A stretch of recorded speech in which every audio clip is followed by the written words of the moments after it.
다음 영상을 만드는데 더 큰 힘이 됩니다. 민주주의와 법치주의, 공정과 상식 회복을 위한 반론의 광장인 공정과 상식 포럼에 오늘 참여하시는 여러분들께 귀 감사드립니다. 공정과 상식 회복을 위한 국민연대는 자유, 법치, 민주에 기초한 우리나라의 깃들과 사회적인 공정과 상식의 가치를 바로 세우기 위해서 국가 사회적으로 당면한 문제에 대한 반론 제기와 함께 희망과 변화를 위한 공동체적 연대와 행동을 추구해 왔습니다. 오늘 제 35차 포럼에서는 53차 포럼에서는 저출산의 재앙과 극복 과제라는 깊은 주제로 김희정 전 여성가족부 장관님을 모셨습니다. 강연에 앞서 오늘 귀한 걸음해 주신 김희정 장관님을 따뜻한 환영의 박수로 맞아주시길 부탁드립니다. 감사합니다.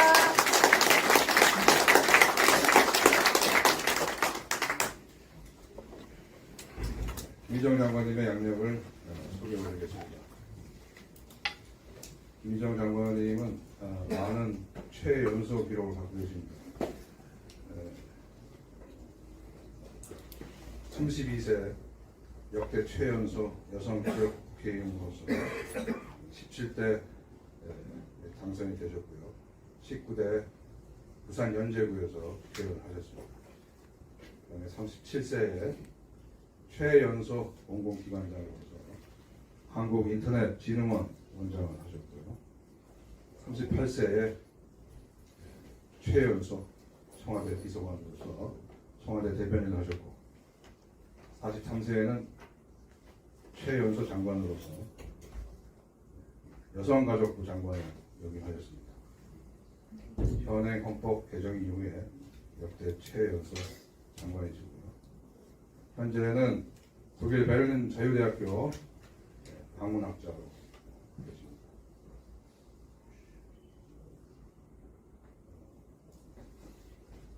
다음으로 공동대표님, 정영상 대표님의 인사 말씀이 있겠습니다. 네, 상임 대표님, 네, 죄송합니다. 정영상 상임 대표님의 공동 말씀.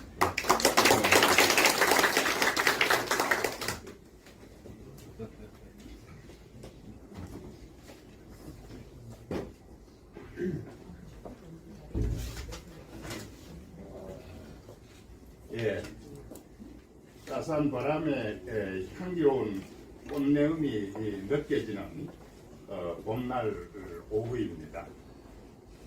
대한민국과 대한민국의 주인인 여러분께서 만사 형통의 봄을 안으시기를 기원합니다.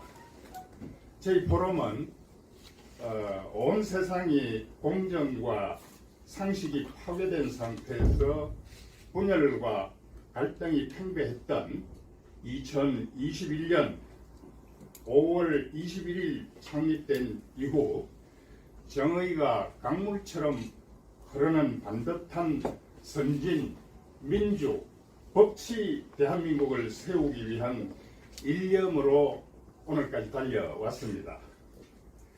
한겨울에 뼈를 깎고 살을 애는 듯한 매서운 추위가 없었더라면 어찌 이 코를 찌르는 듯한 짙은 매화향기가 거룩한 그런 따스한 봄날을 맞이할 수 있겠는가라는 박비향의 의미가 문득 떠오릅니다.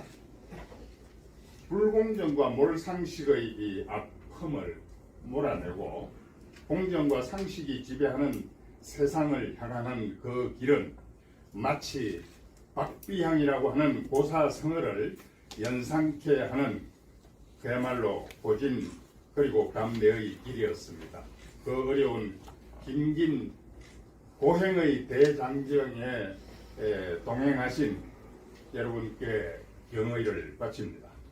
먼저 이 바쁜 일정 속에서도 저희 포럼에서 강연을 허락해 주신 김희정 전 여성가족부 장관님께 머리 숙여 깊이 감사를 드립니다. 고맙습니다. 제가 감사합니다. 박수 한번.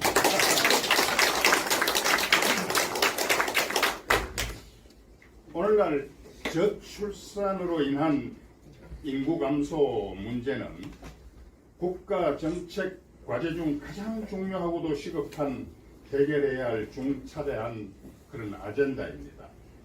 미래의 국가 존립을 위협하는 저출산 관련 각종 통계를 바라보노라면은 이미 되돌아올 수 없는 위기 상황까지 치닫고 있는 것은 아닌지 매우 걱정스럽습니다. 사실 가만히 들여다보면 저출산 문제는 우리 사회의 근원적인 문제의 결과인 동시에 원인이기도 합니다. 저출산의 결과는 학령 인구의 감소, 병력 및 생산 가능 인구의 감소, 지방 소멸 등 우리 경제와 사회 전반의 발전과 안정을 위협하는 원인이 되고 있기에 그 구조적 문제를 근본적으로 해결하기 위한 통섭적 방향성과 방법론에 의한 접근이 필요한 경각지세의 상황에서 오늘 김희정 장관님을 모셨습니다. 장관님께서 저출산의 재앙, 그 극복 과제라는 주제로 강연을 해주십니다. 장관님께서는 오매한 인품과 전문성을 겸비하신 미래의 대한민국 지도자, 아니 오늘의 지도자이시기도 하죠. 그런 큰 지도자로서 강호에 회자되는 귀한 분입니다. 앞에서 사회자께서 보고를 드렸습니다마는 국회의원으로 또 국무의원으로 대통령실 대변인으로 공공기관의 장으로 국회와 정부에서 입법과 정책의 수립 및 집행을 몸소 주도하신 분으로 오늘 발제하시는 분야에서는 타의 추종을 불허하는 어떤 최전문가, 초전문가, 최고의 전문가이십니다. 장관님의 말씀이 인구 절벽의 해소를 위한 길을 여는 범전이 될 것으로 믿어 의심치 않습니다. 장관님께서 방방곡곡 아이의 울음소리가 들리는 희망 대한민국의 세상을 밝힐 등불을 달아주십시오. 저희 포럼은 공정과 상식의 회복을 통한 반듯한 대한민국이 세계 속의 중심축으로 우뚝 설 때까지 시종예일 정책 개발과 정세 분석 등의 활동을 계속할 것입니다. 오늘 귀한 강연을 해주실 김희정 장관님과 공정과 상식의 동도 동망의 대장정에 동행하시는 이 귀한 자리에 임석하신 내외 귀빈 여러분께 마음 깊이 큰 절을 올립니다. 고맙습니다. 감사합니다.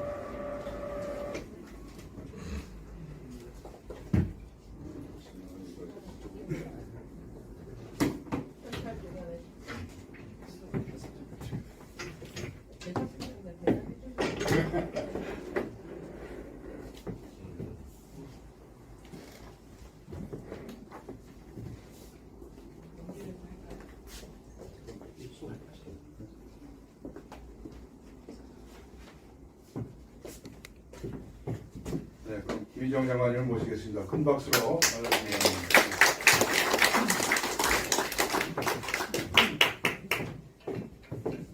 네, 안녕하세요. 방금 소개받은 김희정입니다. 어떻게 점심 식사 다 하셨습니까? 네. 항상 졸리시죠? 아니 날씨가 따뜻해가지고. 그런데 제가 방금 소개에 이렇게 했기 때문에 저 날씨 얘기부터 하는 이유가 있습니다. 저희 학교 다닐 때 우리나라에 대한 얘기를 하면 제일 크게 소개받았던 게 뭐냐면 우리나라는 사계절이 뚜렷한 나라다. 기억하십니까? 굉장히 강조했었잖아요. 그래서 그때 야 그럼 봄, 여름, 가을, 겨울 없는 나라도 있나 했었는데 봄, 여름, 가을, 겨울 없어봐야 뭐 이 극지에 있는 나라나 또는 적도에 있는 나라 정도가 봄, 여름, 가을, 겨울 없고 나머지는 다 있는 게 아닌가 이렇게 생각을 했거든요. 그런데 이번에 제가 독일 가서 살아보면서 그리고 다른 유럽에 갔다 온 사람들하고 이렇게 얘기를 나누면서 진짜 우리나라가 날씨로 축복받은 나라는구나라고 많이 느꼈습니다. 뭐냐면 여러분들께서 평소 여행 다니셨던 봄, 여름, 가을은 유럽도 날씨가 좋아요. 쾌적하고. 근데 겨울 되니까 하늘이 여기에 와서 걸리는 거죠. 어깨. 그리고 정말로 지글지글하고 어둑어둑하고 스물스물하고 막 그래서 우리가 왜 88 올림픽 때 기억하실지 모르겠습니다. 외국인들 와가지고 왜 우통 막 벗고 햇빛 쬐고 했던 거. 세상에 그거 제가 작년에 몇 개월 갔다 왔다고 건강검진했더니 비타민 D 부족이라고 나오더라고요. 그래서 야, 저 되게 튼튼한 사람이거든요. 그래서 야, 진짜 우리나라 축복받았다. 그리고 오늘 우리는 이렇게 날씨가 좋지 않습니까? 어제 유럽에서 사진 찍어서 보냈는데 눈이 이렇게 쌓여있는 눈 보냈더라고요. 그래서 정말 축복받은 곳에서 살고 계신 여러분들을 축복받은 날씨에서 만나뵈서 반갑다는 말씀을 드립니다. 그리고 저는 사실은 정용상 마이크를 좀 빼겠습니다. 정용상 학장님 직업이 학장님이라 그러더라고요. 제가 소문을 들어보니까. 그래서 원장님이랑 해야 되는지 학장님이랑 해야 되는지 대표님이랑 해야 되는지 그런데 법을 전공하신 교수님들 전체의 연합회 회장을 맡고 계시니 얼마나 법과 원칙이 철저하시겠습니까?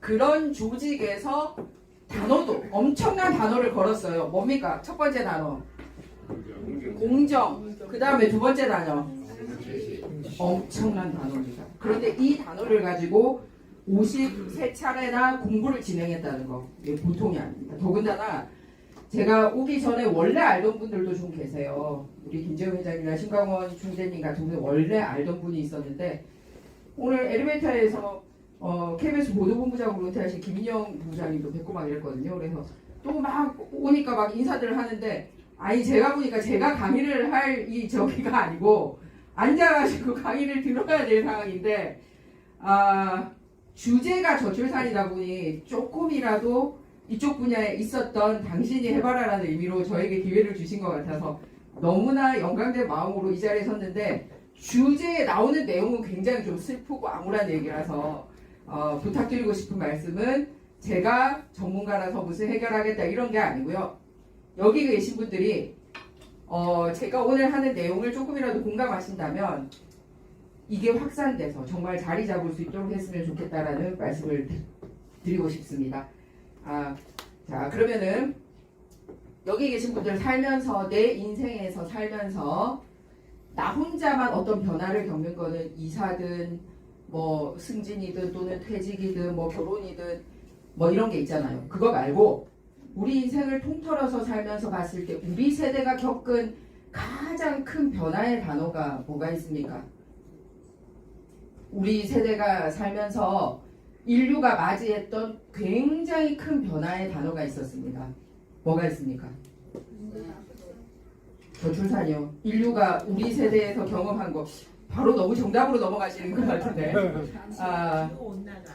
네, 맞습니다. 기후온난화도 있고 우리 삶을 살면서 앞 인류하고는 확연하게 다른 거를 경험을 했어요. 우리 여기 계신 분들이 태어난 이후에. 왜냐면요. 첫 번째는 인터넷입니다. 앞선 세대와의 삶과 우리의 삶을 확연하게 갈라놓고 있는데 그 인터넷으로 인한 변화가 다 지금 요 세대에서 다 일어났어요. 우선 인터넷 하는 거, 통신하는 거, 찾아보는 거, 뭐 길 찾아서 오는 거. 저 만약에 이 변호사의 광화문홀 옛날 같았으면 지도 찾아서 보고 막 이러고 왔을 텐데 다 인터넷 보고 찾아왔잖아요. 그게 하나가 또 있고 아직도 마스크 쓴 분이 계신데 어떻습니까? 우리 삶을 변화시킨 또 하나의 단어 코로나. 이 두 가지는 우리가 살면서 인류가 겪는 아주 큰 두 개의 변화의 단어였어요. 그러면은 자 이런 것들입니다. 우리가 살면서 겪은 거, 그죠? 인터넷 때문에 다 생긴 것들입니다. 보이시죠? 삶의 변화에 굉장히 큰 영향을 준 단어들입니다. 인터넷, 컴퓨터, 휴대폰, 이메일, 그 다음은 코로나 마찬가지로 작은 결혼식, 해외 신혼여행 없어졌고 급차 소풍 없어졌고 관중 있는 이런 거 다 없어졌어요. 그런데 이 두 가지 말고 제가 요 큰 단어를 얘기한 건 뭐냐면 국회의원들은 법을 만들 때 학장님 계십니다만 법을 제정하거나 개정하는 것 말고도 중요한 게 더 있어요. 국회의원들이 법안을 낼 때 어떤 국회의원이 무슨 법을 만들었다도 중요하고 무슨 법을 바꿨다도 중요한데요. 또 하나 중요한 게 있습니다. 국회의원 하면은 살면서도 마찬가지입니다. 법을 폐지하는 것도 중요합니다. 쓸모가 없어진 법은 빨리 없애주도록 폐지안을 내는 것도 굉장히 중요합니다. 예를 들어서 여기 우리 길거리에 서울 시내에 삭도 궤도가 없어졌는데 일제시대 때 만들었던 삭도 궤도 법안이 그대로 남아있어가지고 그 교통규정이 그대로 적용되고 있으면은 문제가 되거든요. 그러면은 법도 삭도 궤도에 관한 법을 없애야 됩니다. 마찬가지로 지금 여기 세상에 비디오방 같은 게 없어지고 VOD로 다 넘어갔는데 VOD에 관한 법을 두지 않고 비디오방에 관련된 뭐 조례나 규정만 두고 있으면 안 되거든요. 그래서 세상이 바뀔 때는 새로운 걸 만들고 바꾸는 것도 중요하지만 없애는 것도 매우 중요해요. 그리고 없어지는 게 뭔지를 알아서 없어지면 안 되는 게 없어질 때는 그게 없어지지 않도록 대비를 하는 것도 굉장히 중요합니다. 그러면은 인터넷과 코로나보다도 더 크게 세상을 강타하는 단어가 아까 답이 나왔는데 바로 저출산입니다. 왜 저출산이 문제냐면 저출산이 문제가 되면 뭐가 없어집니까? 네, 찾아가고 있습니다. 이 단어들이 뭐죠? 이 숫자들이 뭐죠?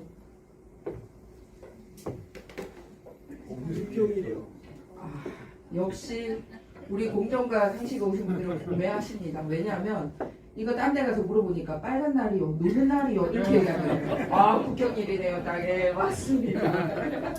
네, 자, 요거는 뭡니까? 무슨 숫자입니까? 학교 출산율. 아, 궁금하니 하고 오셨습니다. 학교 출산율. 네, 다들 1월 19, 1월 17일, 1월 5일인 줄 알던데. 자, 넘어가겠습니다. 드디어 날짜와 무관하게 이런 단어들이 나왔는데 지금 어디까지 가는지 아세요? 73. 네, 자 0.78까지 왔습니다. 네. 죄송합니다만 앞서 이게 굉장히 컨트롤하기 힘들게 되어 있네요. 죄송합니다. 자, 요거를 보시면 그냥 출산율로만 보시지 말고 이걸 전체를 한번 보세요. 실제로 태어나는 사람이 35만 명이었다가 32만 명, 그 다음에 40만 명, 27만 명, 26만 명 이렇게 되거든요. 그러니까 출산율이 떨어질 때 실제 인구랑 어떻게 연동이 되시는지 보면 되는데 이 정도는 알고 계실 거예요. 그런데 뭐가 문제냐 하면 초저출산 지표가 1.3이거든요. 그런데 이미 그거를 2001년 밀레니엄 딱 들어오면서 바로 내려왔다는 거예요. 그리고 계속 줄어들어요. 근데 더 문제는 뭐냐면 이제 2030년이 됐잖아요. 한 세대가 뭡니까? 한 세대가 30년 부모 세대지 않습니까? 예, 한 세대가 부모 세대잖아요. 그러면 2000년부터 초저출산 지표가 들어섰는데 2030년이 되면 뭐냐면 그들이 부모가 되는 세대가 되는 거예요.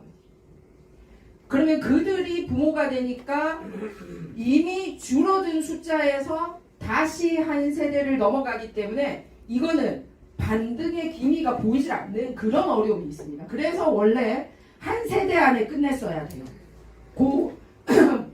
저출산의 어려움을 겪는 세대가 부모 세대가 되기 전에 즉 30년 안에 매듭을 지었어야 된단 말이에요. 근데 그걸 우리가 실패했다는 거에 사실은 상당한 문제가 있습니다.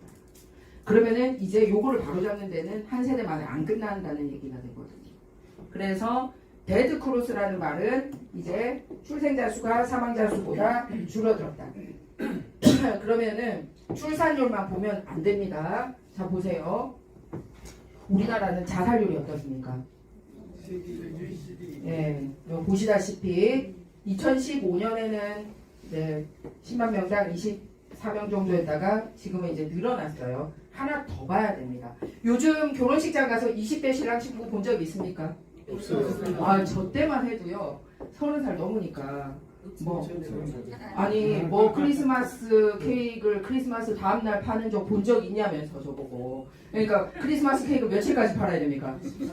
24일 막판 팔리는 게 며칠입니까? 아니 그러니까 딱 25살 넘으니까 뭐 크리스마스 케이크 25일 지나면 안 팔린다고 막 이러면서 막 그러던 시절이었어요. 그런데 세상에 요즘은 저는 진짜 청첩장 받고 갔을 때 20대 신랑 신부를 본 적이 없어요. 그러니까 뭐가 문제가 되냐면 이제 초혼 연령이 문제가 되는 거예요. 이제 그래서 우리는 자꾸 언론에서 출산율만 얘기를 하는데 그 출산율은 기본이 사망률이나 또는 저기 뭐 자살률 이런 거 다 똑같고 같은 나이대에 낳는 것까지 했을 때도 문제인데 사실은 가임기 여성의 나이가 더 뒤로 해서 낳을 가능성이 없어진다는 얘기죠. 그래서 이게 이제 이렇게 됐습니다. 근데 제가 국가 소멸 시기를 2750년 넣은 건 언제 계산한 거냐? 1.19일 때 계산했던 숫자예요. 이게. 그럼 지금은 어떻게 됐겠습니까? 1.19보다 훨씬 더 빨라졌다니. 아이고 생각보다 오래가네 우리나라. 뭐 이렇게 생각하면 큰일입니다. 2750년 금방이 금방. 자 그러면은 자 뭐라고 그랬냐면 IMF 총재가 저축산이라고 썼네. 죄송해요. 집단 자살 사회라고 그랬어요. 자, 그런데 자 보세요. 제가 2750년에 이렇게 되는 거는 나라가 끝까지 잘 있다가 여기 가서 쭉 이렇게 되는 게 아니라 실제로 여기서부터 이렇게 된다는 거예요. 그러면은 여러분들이 생각하는 그 나라의 형태가 아니게 된다는 겁니다. 자, 우리가 여기 계신 분들은 다 이제 1970년대, 80년대, 90년대 엄청 열심히 일하셔서 왜 네 마리 용 시절에 막 경제활동 열심히 하시는 분 아니세요? 그죠? 그때 네 마리 용이 뭐가 있었습니까? 아시아에 떠오르는 용 네 마리.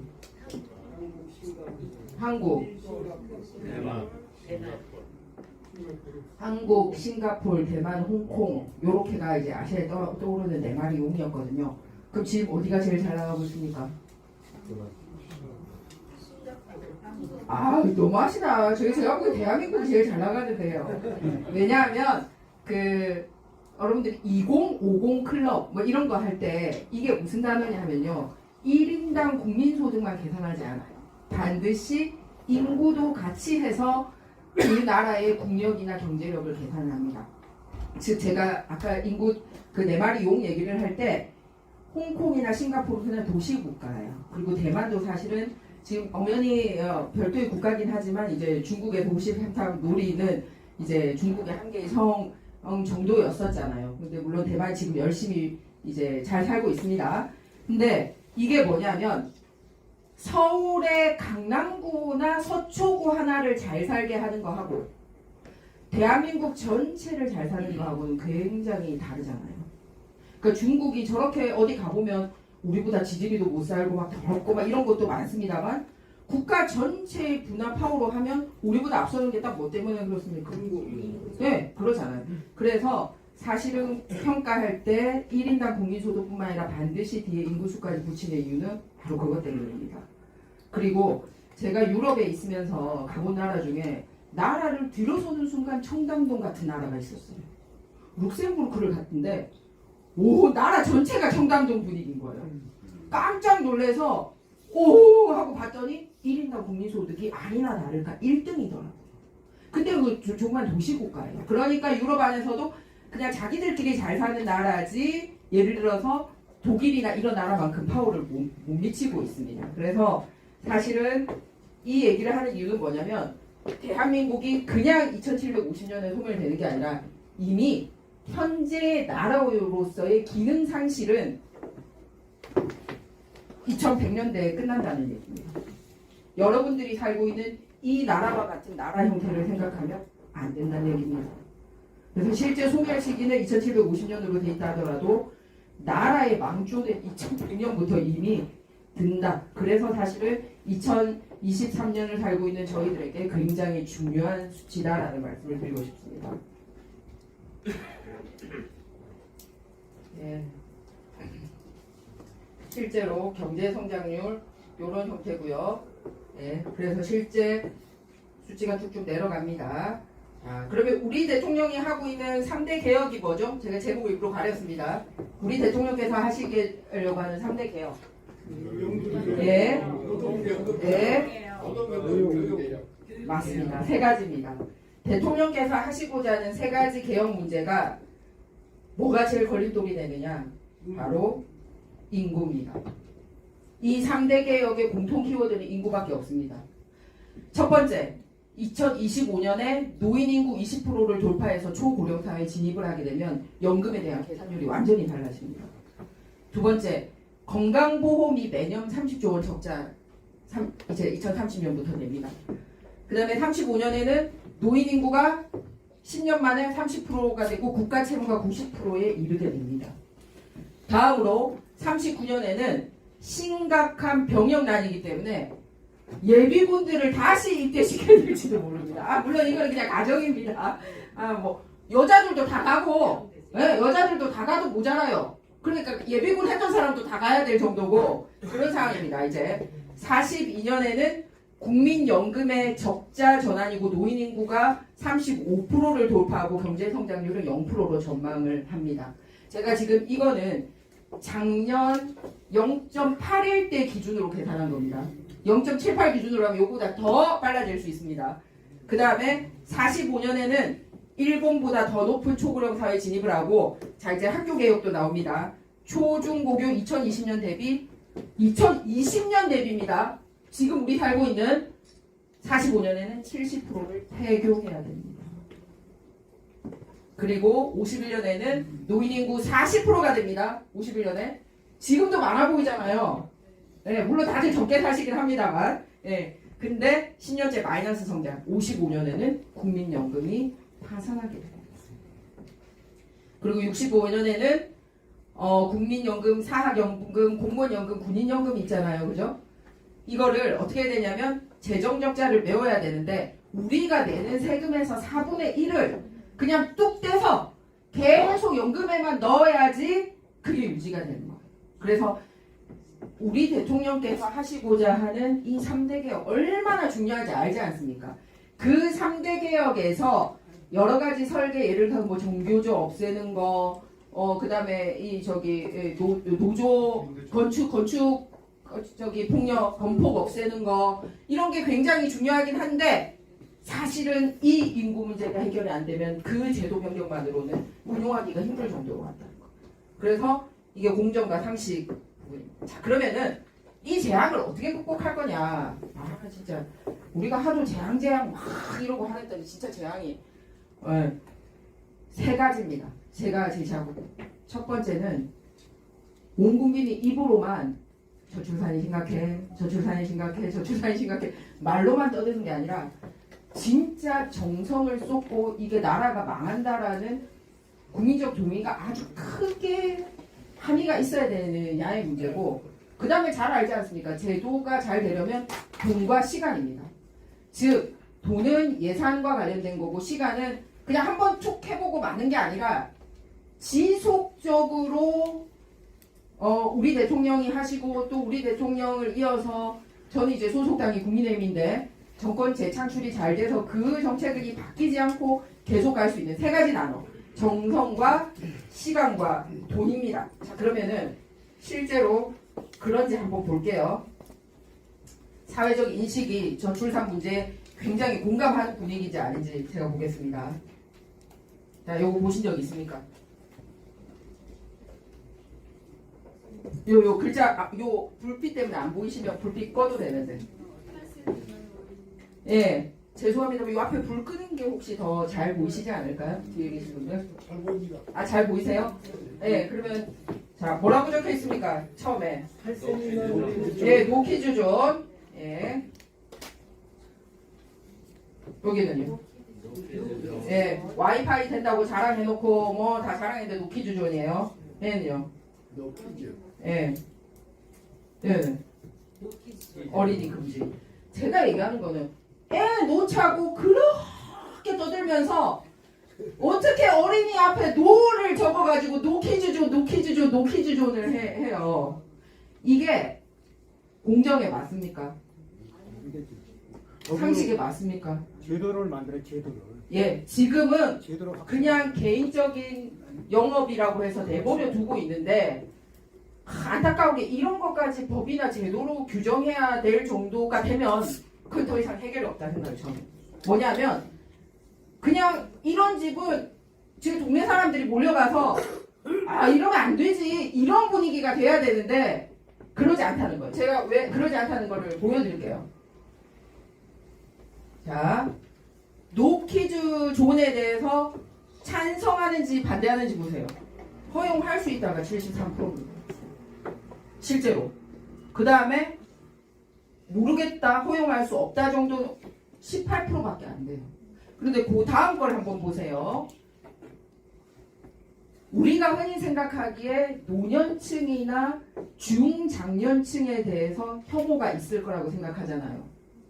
아유 뭐 거기 젊은이들 앉아 있는데 뭐 늙은이들 들어가면 뭐 싫어하지 뭐 이런 얘기들 하고 그러세요. 그런데 실제로 그렇지 않다라는 게 뭐냐면은 조사를 해봤어요. 특정 나이대를 노키즈 존은 특정 나이대를 차별하는 정책으로 보입니까? 보이지 않습니까? 그랬더니 노키즈 존이 뭐가 나이를 차별하는 거예요? 할 수 있는 거지.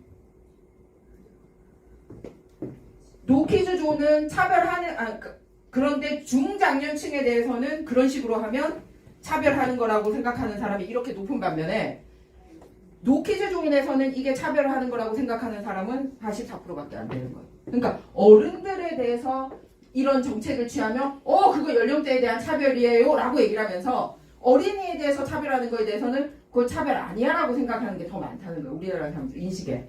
하나 더 있어요.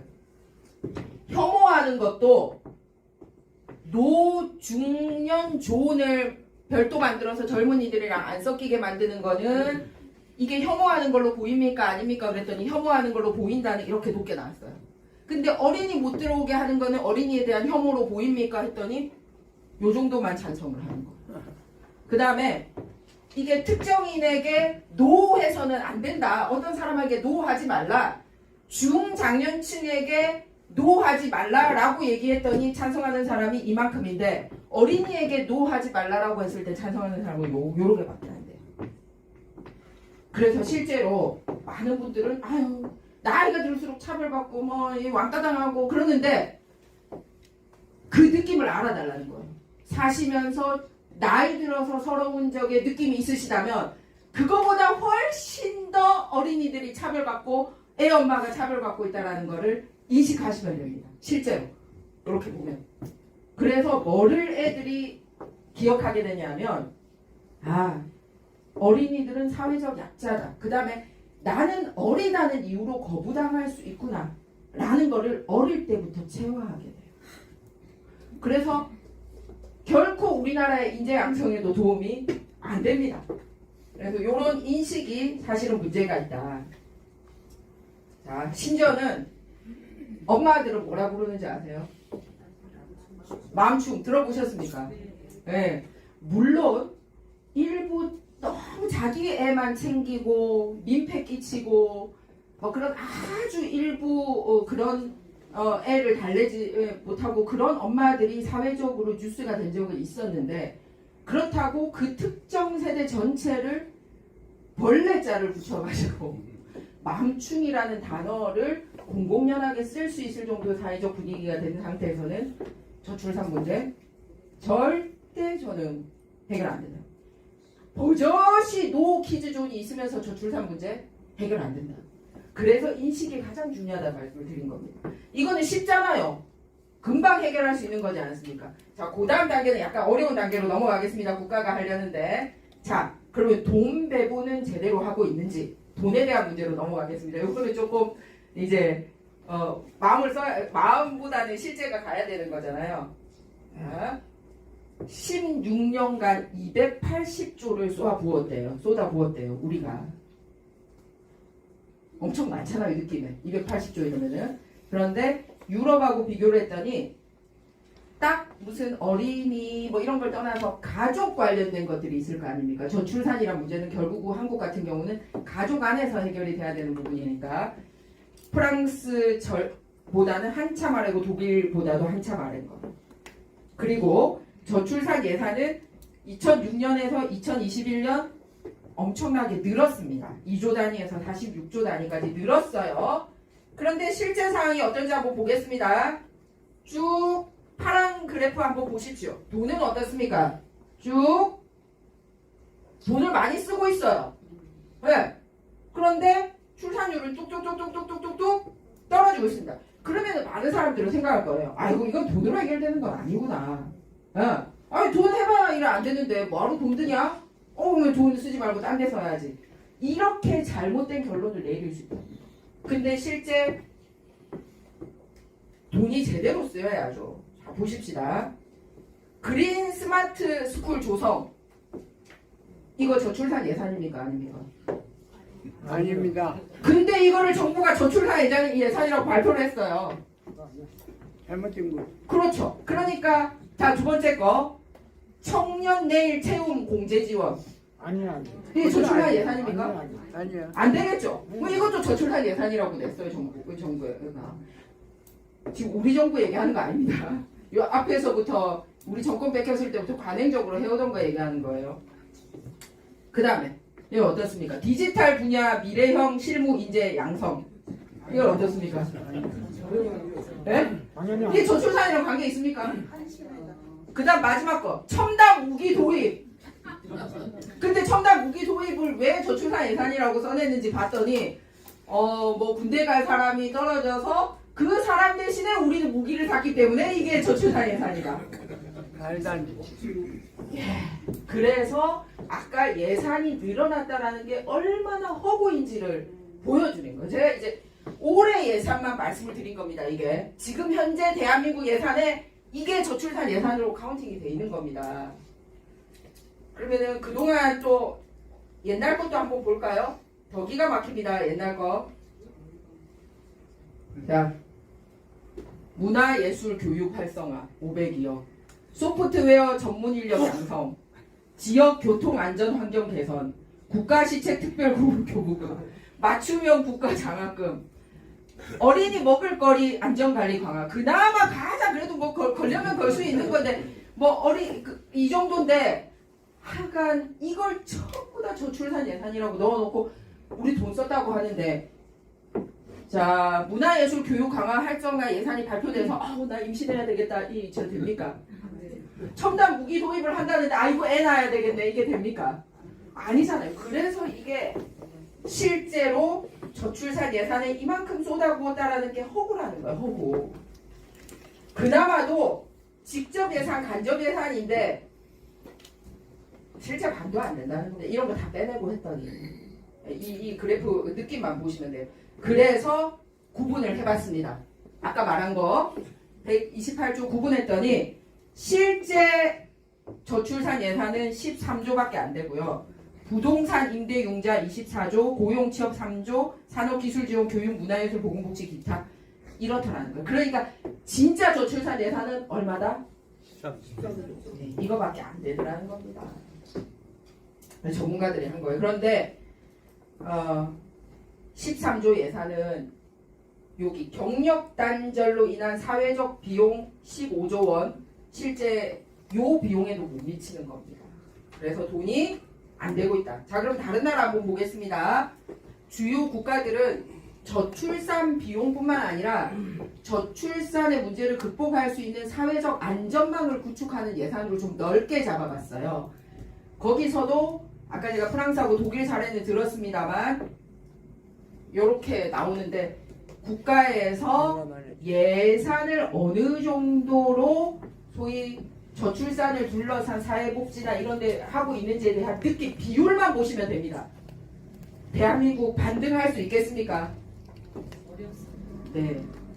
이 상태로는 반등 못합니다. 그러니까 그냥 언제만 관심 가진다? 출산율 발표되는 날 그날하고 그 며칠 동안만 관심 가지고 있다는 거예요.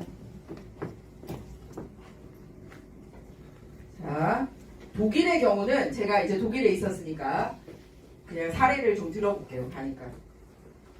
자녀 나이가 만 25세가 되도록도 양육수당을 받을 수 있도록 해줘요.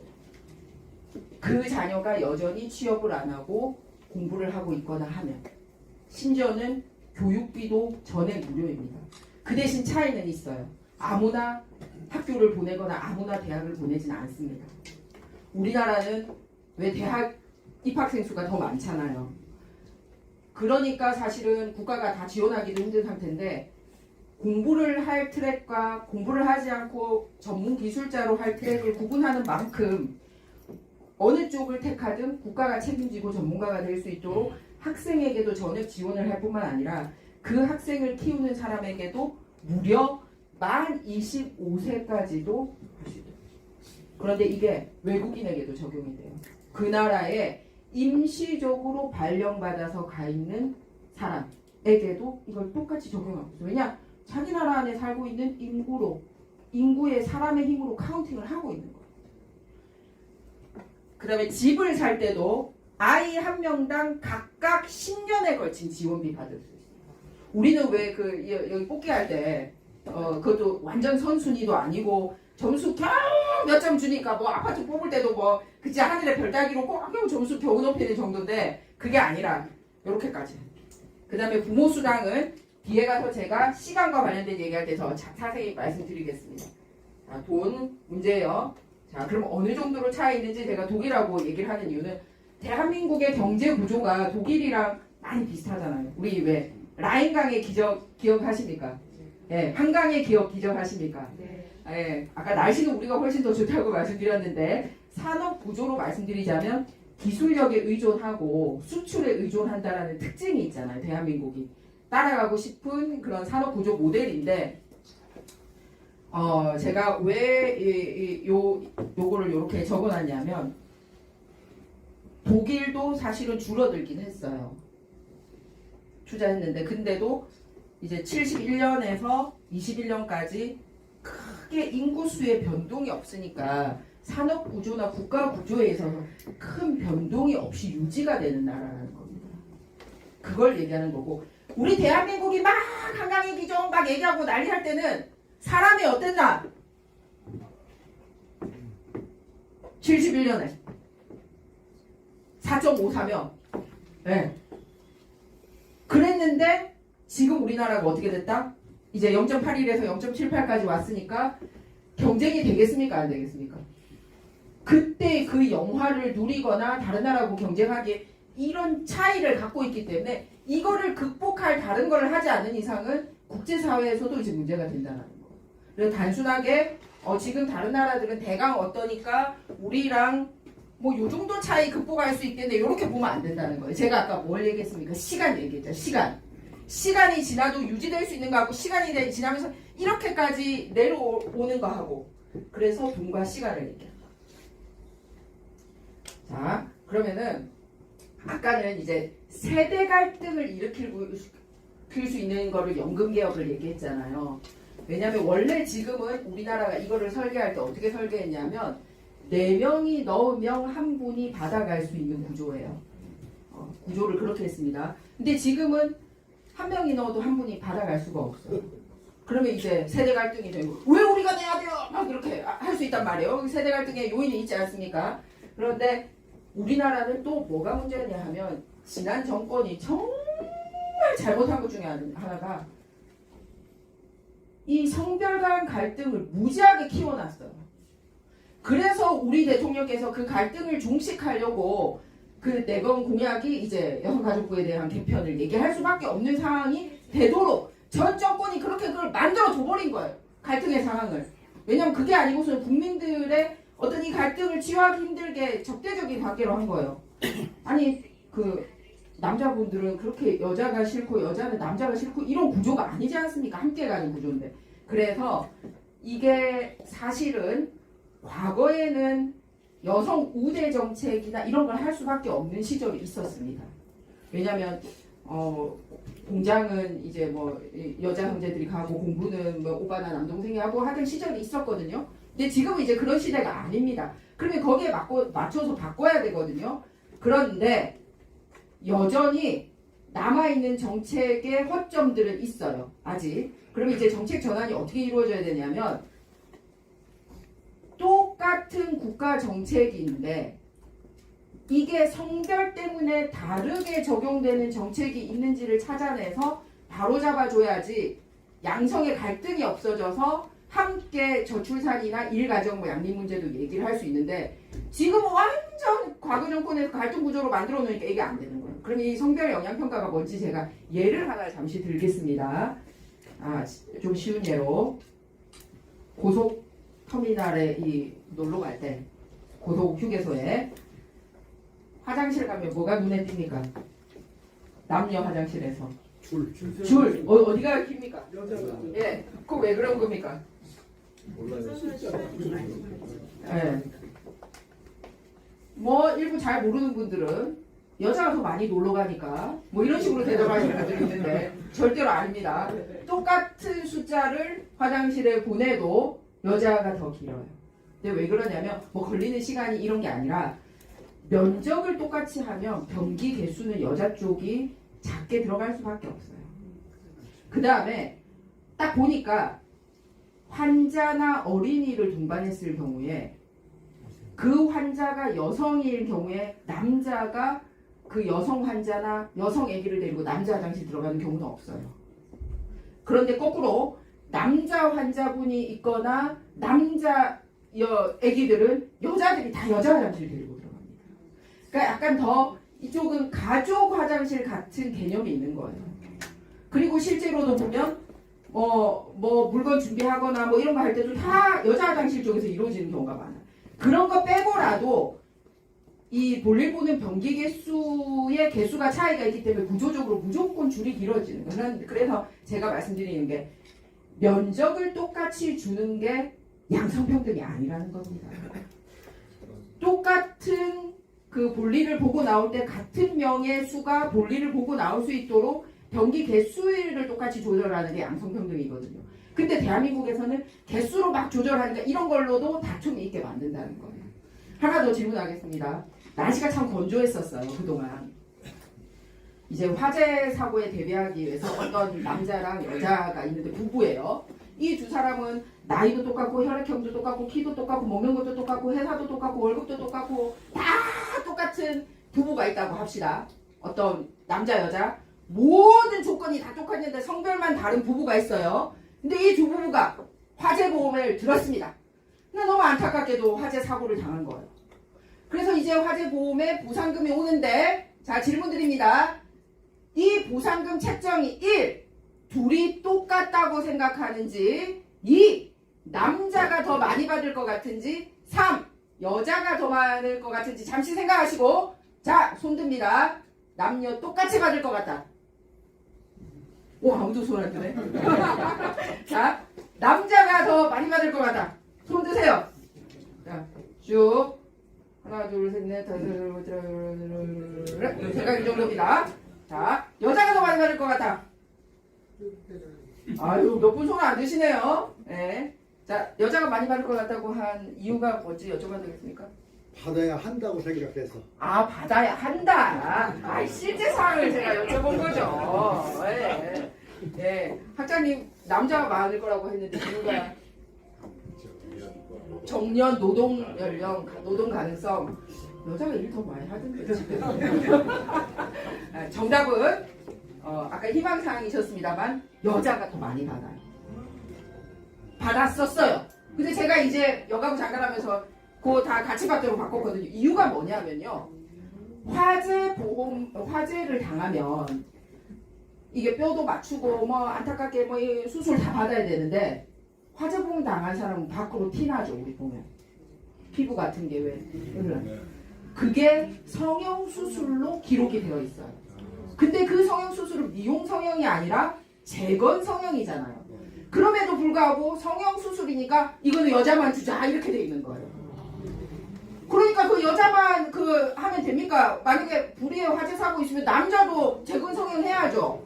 그러니까 여자에게 유리하게 돼 있는 이런 것도 있는 거예요.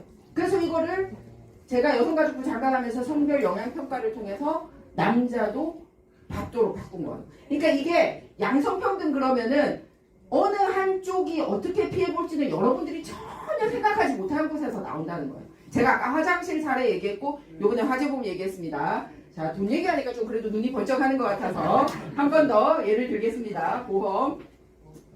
이번에는 산재보험 얘기예요. 역시 두 사람이 남녀 빼고 다 똑같아요.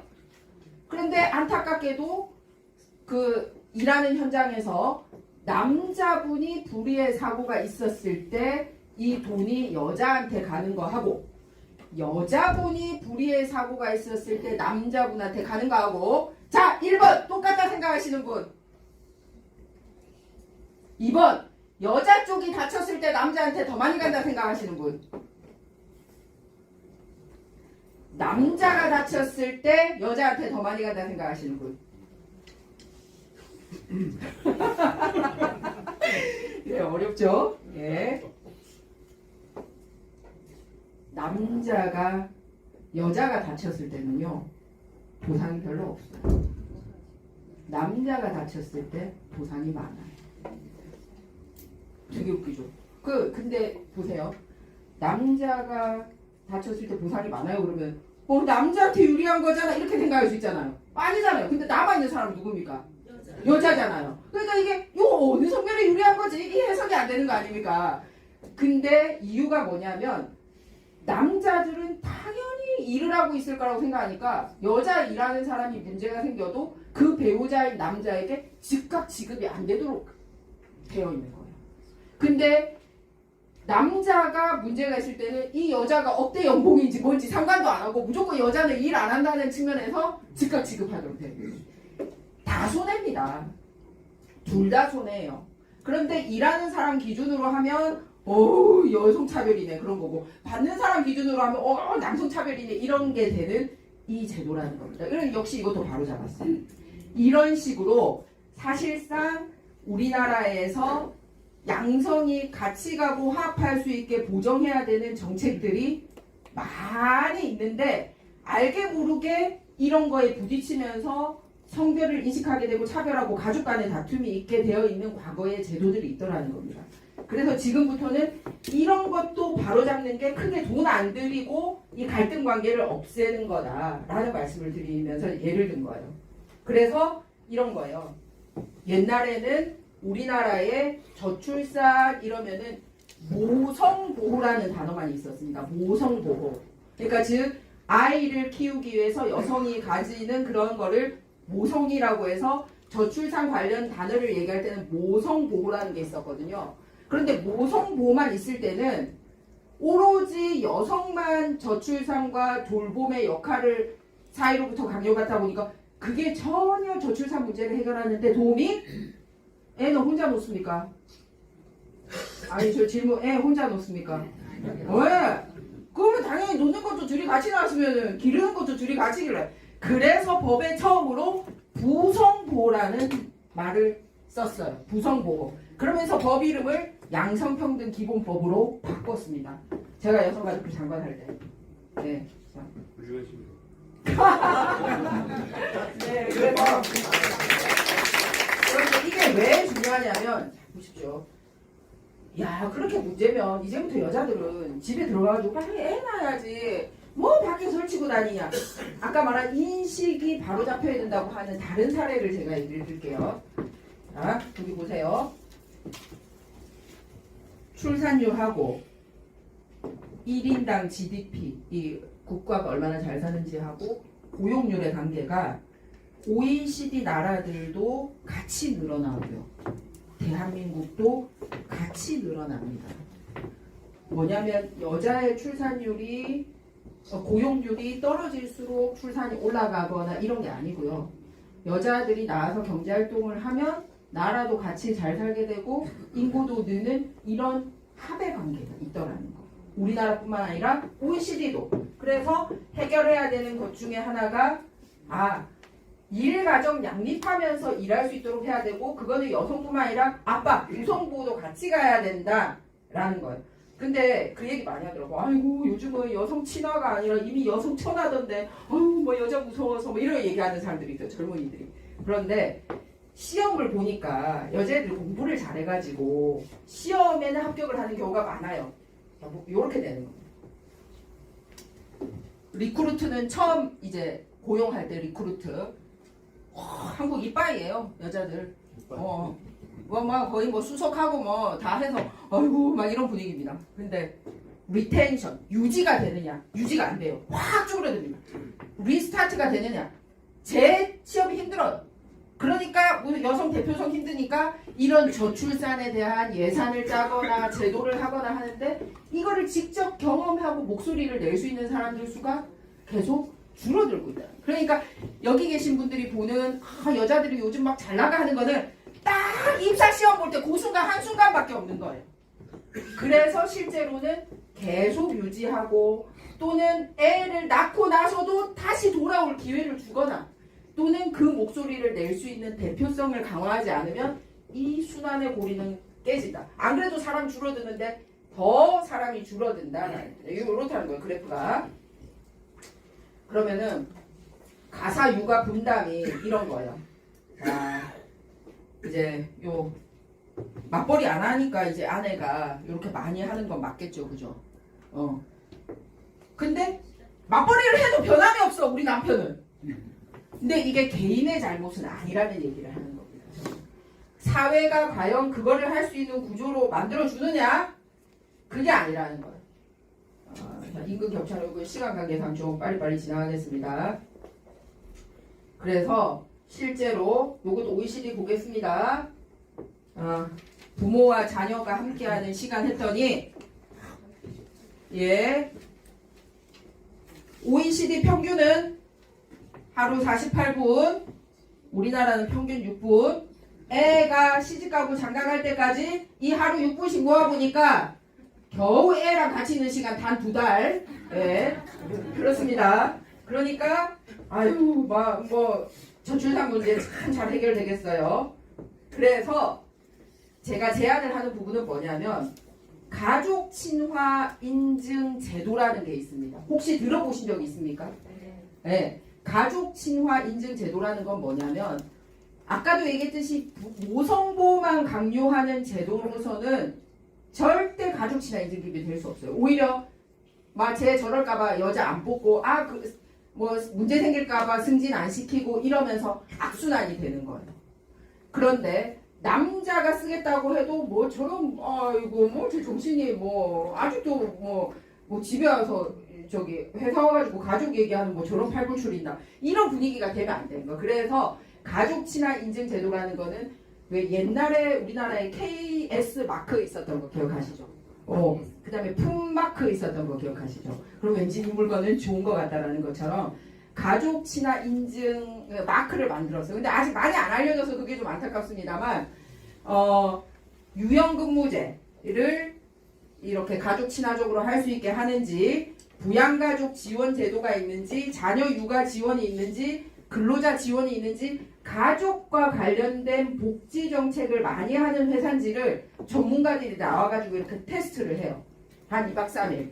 그렇게 해서 가족 친화 인증이라는 걸 줍니다.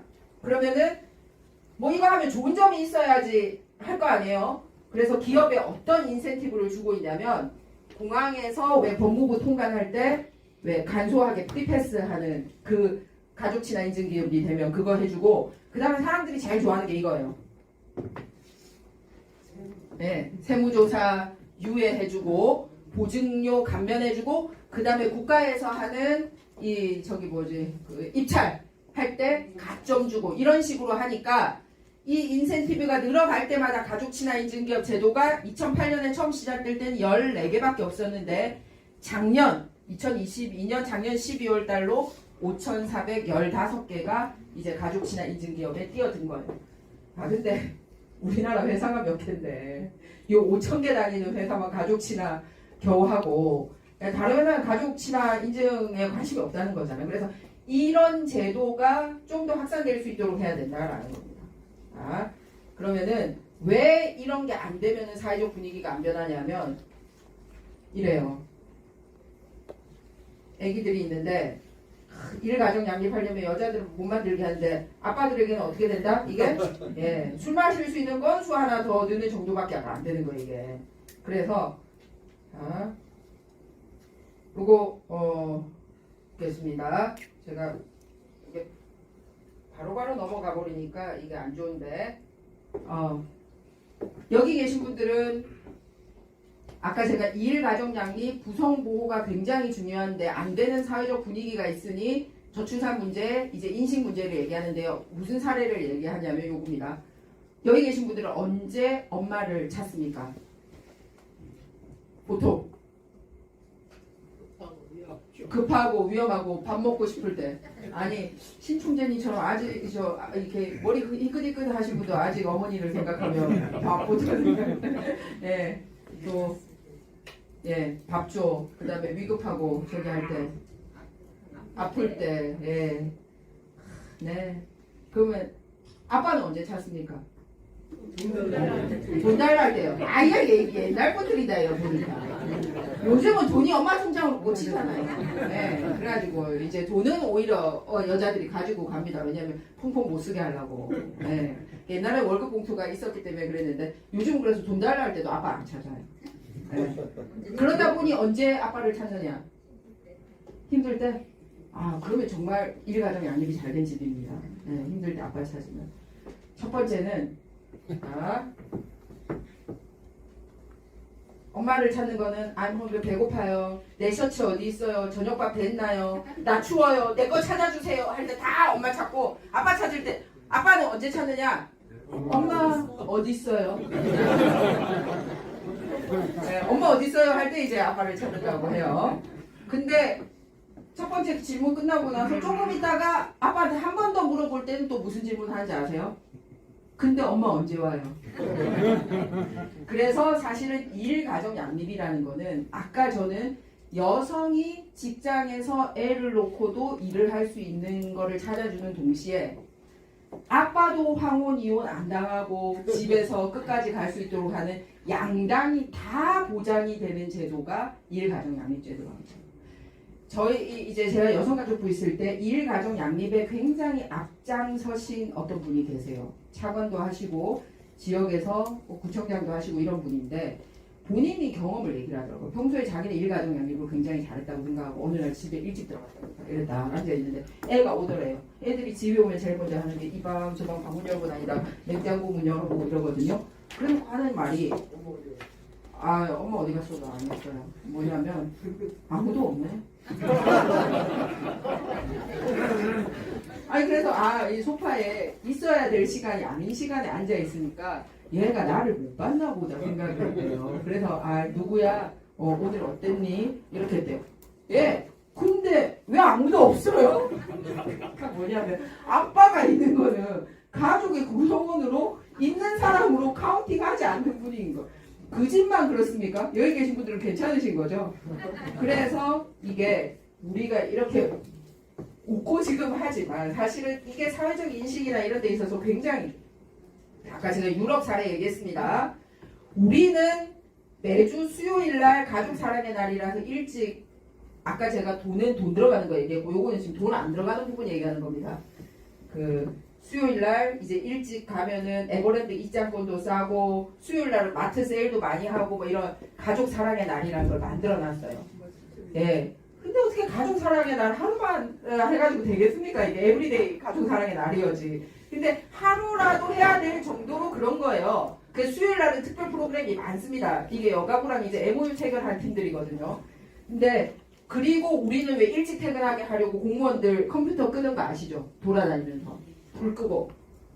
그리고 진짜 집에 가면 다행이죠. 더 귀찮대잖아요.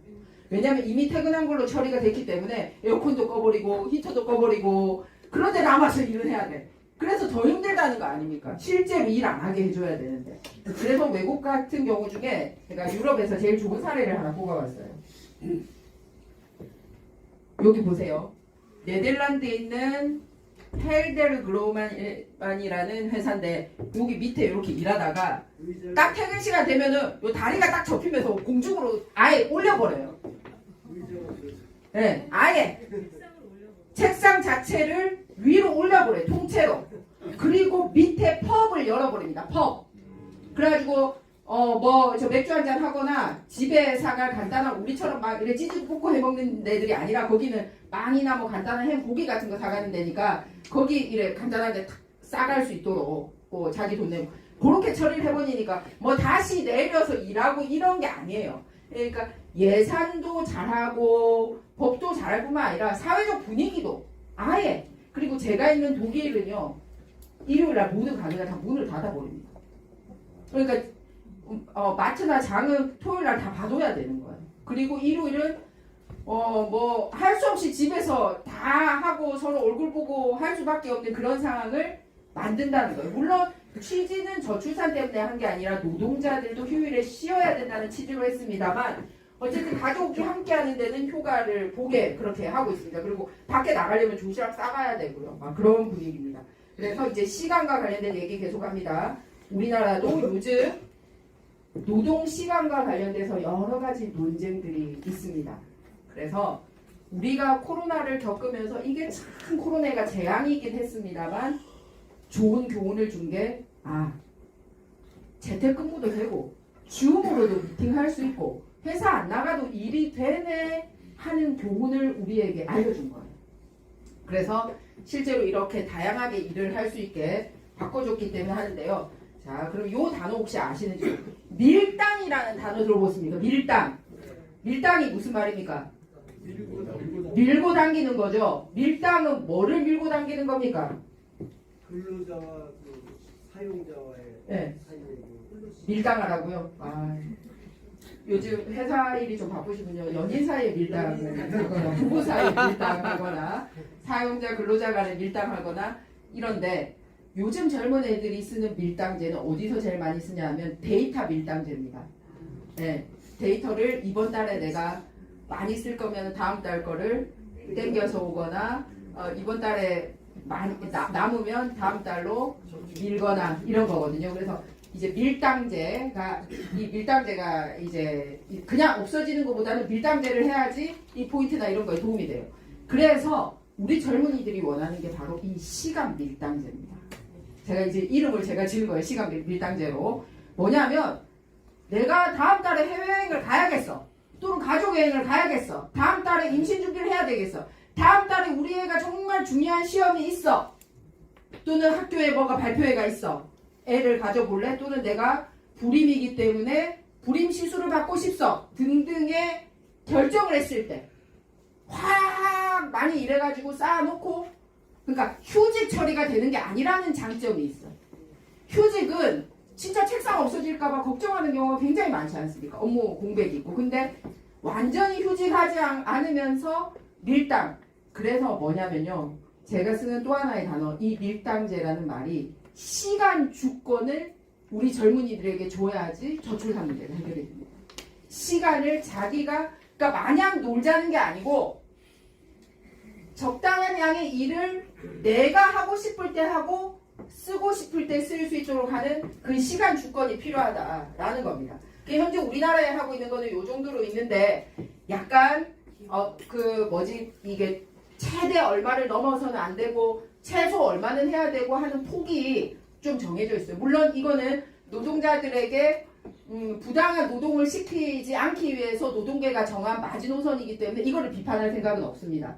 그런데 그만큼 이 연동하는 거는 유럽보다 많이 떨어지는 거예요. 그래서 제가 역시 독일에 있으면서 저 사람들은 어떻게 하길래 저렇게 잘하지 했더니 독일에서는 저축 계좌 제도가 있더라고요. 제가 아랫집에 둘이가 젊은이들인데 애가 3명이에요. 근데 둘 다 아주 멀쩡한 좋은 회사를 다니는데 보니까 우리 남편은 뼈 빠지게 맨날 일하고 야근하고 이 독일 애들은 맨날 널널하게 하는 것 같아. 근데 연봉도 많아. 근데 봤더니 바로 이런 제도 때문이었습니다. 일반 유형 근무제 말고 육아 병행 유형 근무제가 있는데 뭐냐면 우리나라의 유형 근무제는 딱 주 40시간이다, 42시간이다, 52시간이다 있으면 그 시간 안에서 어떻게 근무할지만 할 수 있잖아요. 그게 아니라 시간 자체도 낮게 해서 반일 근무까지는 아니라도 그 기간 동안에는 근무를 자유롭게 할 수 있는 계약이 굉장히 열려 있더라는 거예요.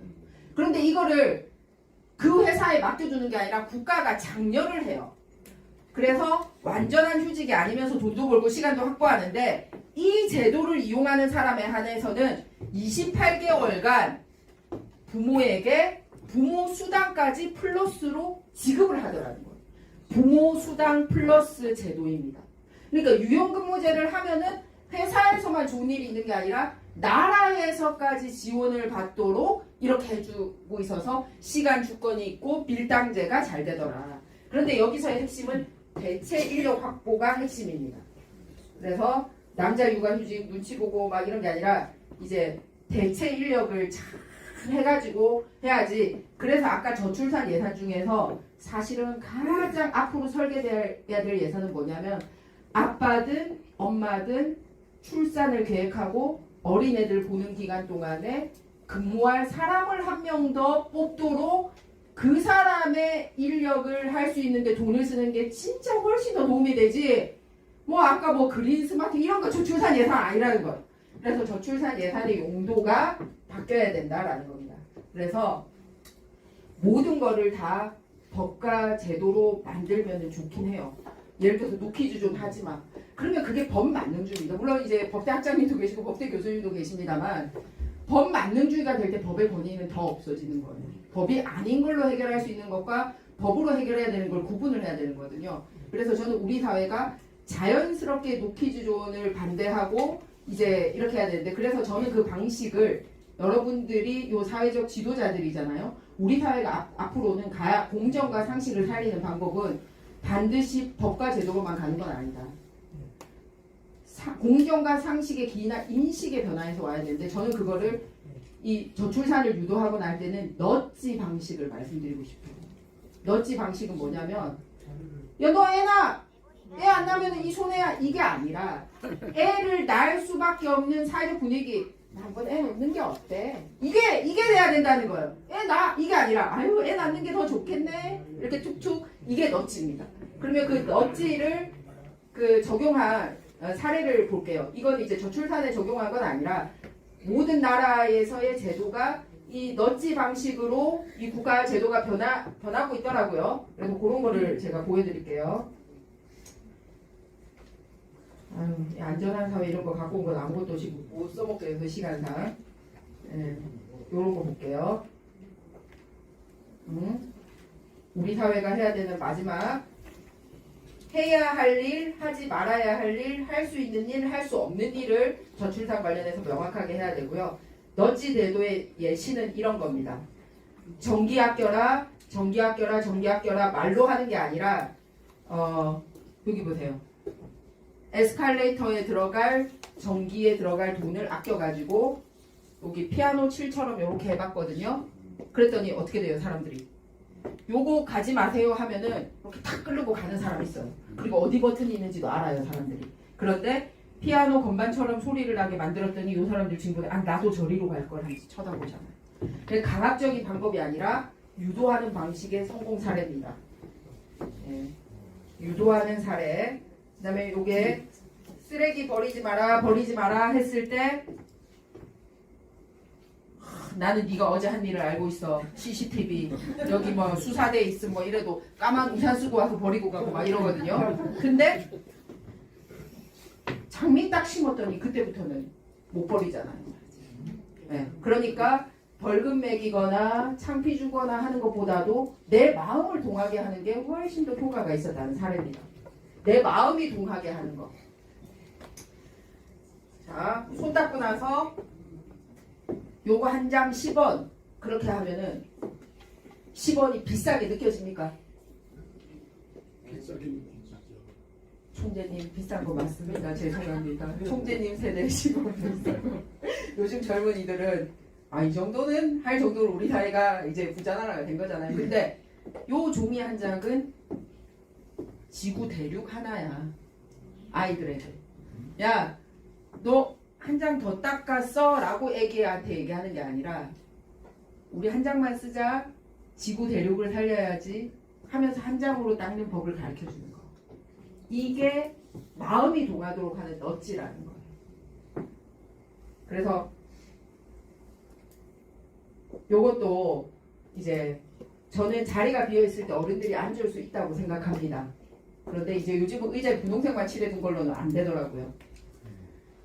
그리고 오히려 거기 앉는 게 민망해지도록 하는 정도로 사회적 분위기가 막 그렇게 가버릴 때도 있습니다. 그래서 이번에는 어떻게 했냐면 정말 아이의 심장 소리가 들리게 하는 이 인형을 했어요. 그러면서 우리나라의 아이의 심장 소리가 끊이지 않고 울음 소리가 끊이지 않았으면 좋겠습니다. 라고 하면 실제로 임산부가 아니지만 그 자리에 앉는 사람도 그 자리에 앉으면서 아 우리나라 저출산 문제를 해결해야 되겠구나라고 마음의 공감을 느끼면서 앉게야지. 뭐 내가 여기 앉는데 어때서 뭐 이렇게 하면서 앉는 거하고는 다르잖아요 차원이. 그래서 그렇게 마음이 동하도록 하는 거. 이런 겁니다. 영상 하나 볼게요. 마음이 동하도록 하는 영상. 어디 갔죠?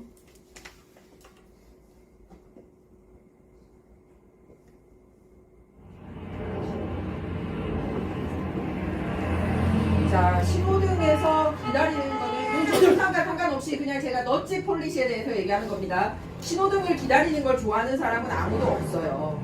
그런데 신호등에 있는 곳에서는 오히려 사고가 많이 일어납니다. 그럼 우리가 더 즐겁게 기다리게 할 수 있는 방법은 없을까요? 즐겁게 기다리는 방법 중에 하나가 춤추는 신호등을 만들었어요. 그런데 춤추는 신호등이 있으면 사람들이 처음에는 호기심을 가져요. 근데 만약에 저 춤이 매번 똑같다면 어떨까요? 에이 뭐 이러고 또 기다리는 게 지루해지지 않습니까? 그래서 이번에는 춤추는 신호등에게 더 살아있는 춤추는 신호등을 한번 만들어봤습니다. 기다리면서 지들 보고 춤추게 해서 만들었어요.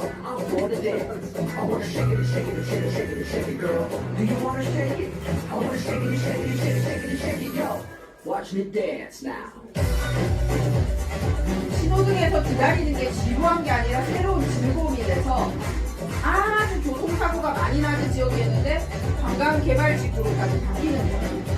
이게 뭐다? 벌금을 많이 내게 하거나 경찰을 세우는 강력한 제도가 아니라 자기 마음이 동하게 만들었던 그런 사례라는 겁니다.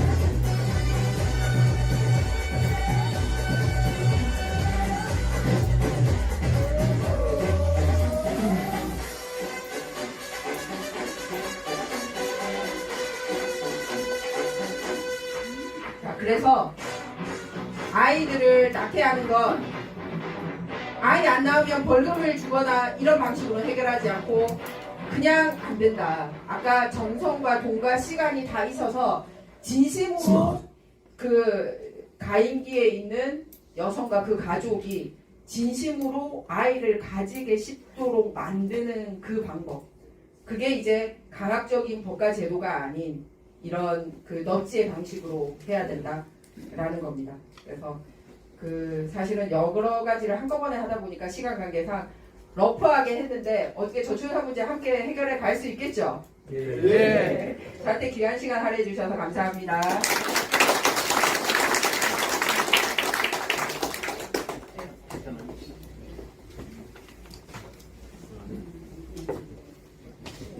아니 괜찮습니다.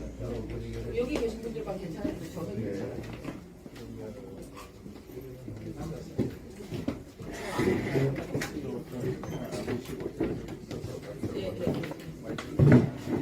아니 저 안 앉아도 괜찮습니다. 예, 예.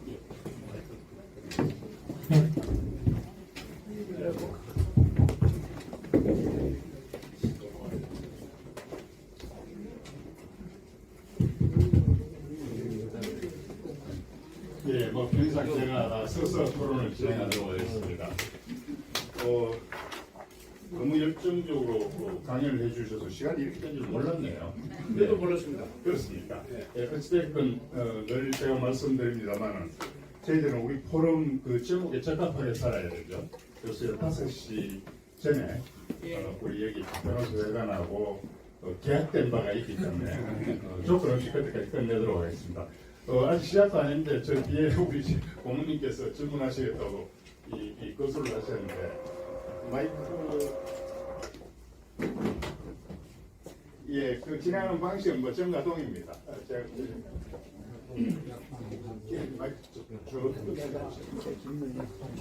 많은 분들이 이 질문을 하실 기회를 드리기 위해서 가능하면 좀 줄여서 말씀해 주십시오. 예, 장부스 고문.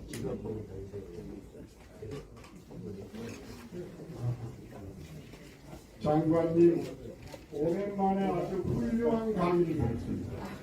존경합니다. 우리나라 정치인들이 우리 장관님 같은 분들이 있었으면 좋겠고 요즘 여야 정치인들 보고 실망이 큽니다. 그리고 참으로 좋은 선진국에 가서 좋은 공부를 하고 계십니다. 이렇게 정치인도 저도 선진국에 가서 이렇게 훌륭한 공부를 해야 합니다.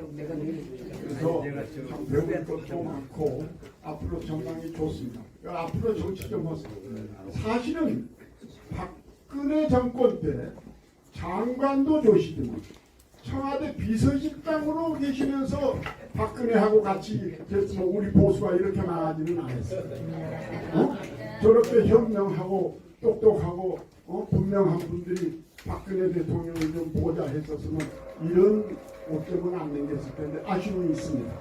그러나 우리 후손들을 위해서 그렇게 연구하고 계셔서 너무 감사합니다.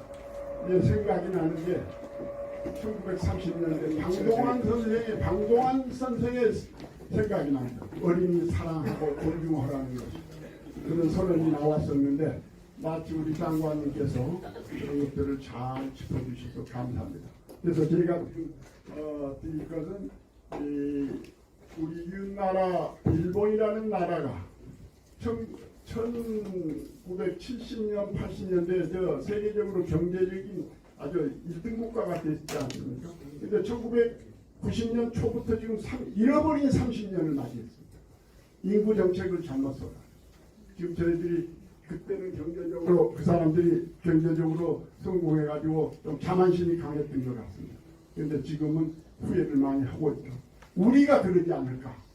지금 앞으로 염려가 되는데 장관님 같은 분이 지도자로 있는 한은 우리 국민이나 나라가 그렇게 망할 것 같지는 않습니다. 희망이 있습니다. 그리고 이 인구 문제에서는 이 미국의 그 이민 정책을 우리도 좀 모방하면 안 될까 하는 생각이 좀 듭니다. 네? 그렇게 하고 어쨌든 우리나라가 앞으로 장관님 같은 분들이 지도자가 돼서 인구 정책에서부터 모든 면에 잘 해나갔으면 좋겠어요. 바라는 건 하나 있어요. 그걸 34년 전에 이 보사부 장관을 했던 김종인 박사가 그 독일 공부했던 분입니다. 잘 아시겠지만 그분이 하시는 말씀이 뭐냐면은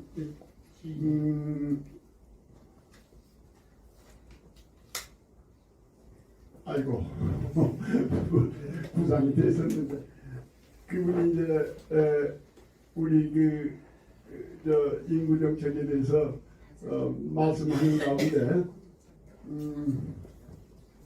아이고 뭐 부상했던 걸 이게 나이 때문에 까먹었습니다. 그러나 생략하겠습니다. 그래서 아무튼 앞으로 우리 그 인구 정책이 좀 잘 되가 그게 뭐냐면은 보사부에다만 인구 정책을 맡길 게 아니라 기획재정부 산하에 기획재정부 장관 밑에다 인구정책 담당 차관을 하나 신설을 해가지고 거기서 모든 경제 분야까지 다 종합적으로 컨트롤을 하면 이 인구정책에 상당히 성공하지 않겠느냐 하는 말을 했다. 그런데 그걸 좀 참고를 했으면 좀 좋겠어요. 말을 많이 해주셔서 감사합니다. 네, 감사합니다. 빨리 답을 해야 될 거죠? 예. 장문석 고문님 감사합니다. 미국의 이민 정책 제안 주신 거 감사하고요. 유럽에서 제가 있는 독일 같은 경우도 이민 정책을 많이 하고 있는 나라인데 하나 그 전에 제가 우리나라에서 어려운 점을 말씀드리겠습니다.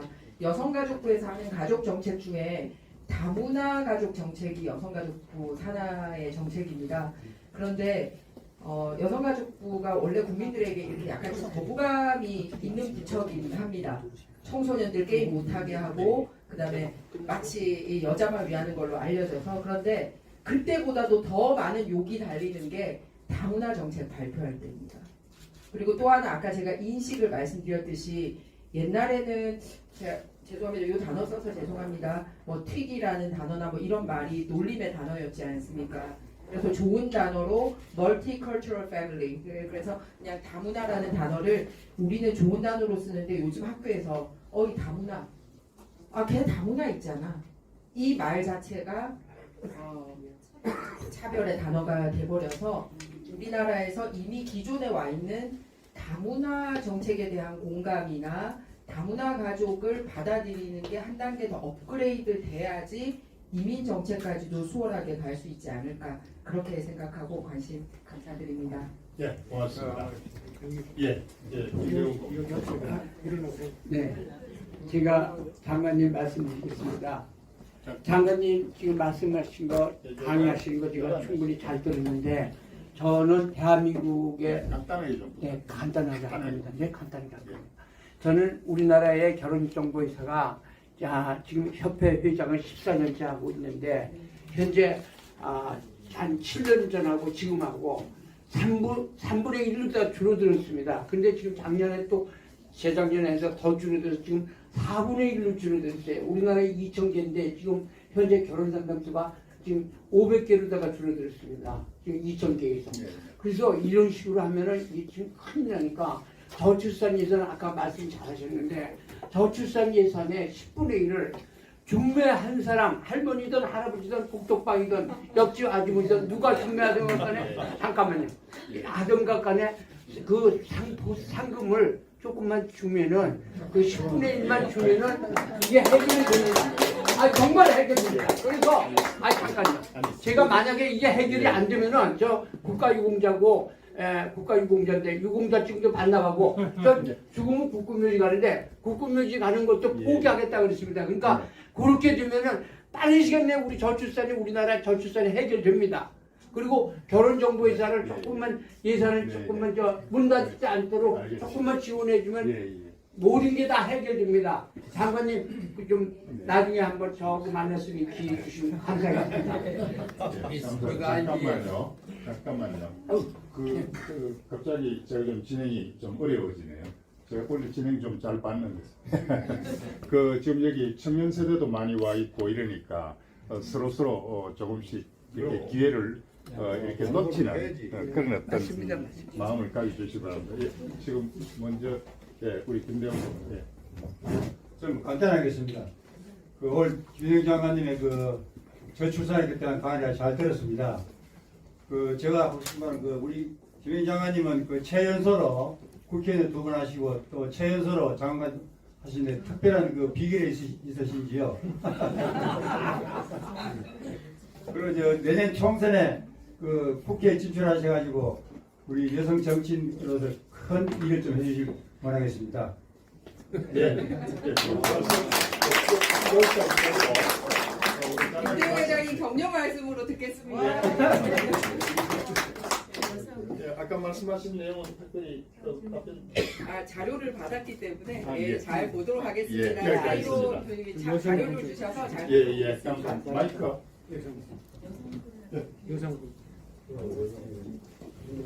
제가 공정하고 상식에 맞게 좀 진행하도록 노력하겠습니다. 제가 부사님으로 많은 분의 기회를 드리겠습니다. 네, 안녕하세요. 저는 산업법인 여성 청소년 미디어협회 중앙회장 이영미라고 합니다. 장관님 강의 잘 들었습니다. 장관님이 보셨을 때 이제 저출산 문제에서 여성들이 아이를 낳지 않는 게 굉장히 지금 심각한 문제인데 여성들 사회가 그만큼 많이 변해서 여러 가지 문제점이 다 종합적으로 나타나는 것인데요. 장관님이 아까 말씀하셨을 때 리크루트 부분에서는 굉장히 여성이 뛰어난데 리스타트가 안 돼서 여성들이 굉장히 힘든 상황이 됐다 이렇게 말씀하셨거든요. 근데 리스타트가 안 되는 것도 여성들이 이제 육아를 하기가 어렵다는 그런 게 있거든요. 그래서 장관님께서 생각하시는 여성들을 위한 육아 정책이 혹시 있으면 좀 말씀해 주십시오. 말답 현재 들어가겠습니다. 네, 아까 말씀드렸듯이 이제 리스타트가 되는 게 완전히 경력 단절이 일어나서 그러기 때문에 제가 그래서 아까 독일의 육아 근무 유연제를 말씀을 드린 게 완전히 휴직하지 않고 일정 정도 그 일하는 곳이랑 연계를 하면서 다시 복귀하는 게 완전히 그만둔 것보다 훨씬 더 효력이 있다라는 말씀을 드렸고요.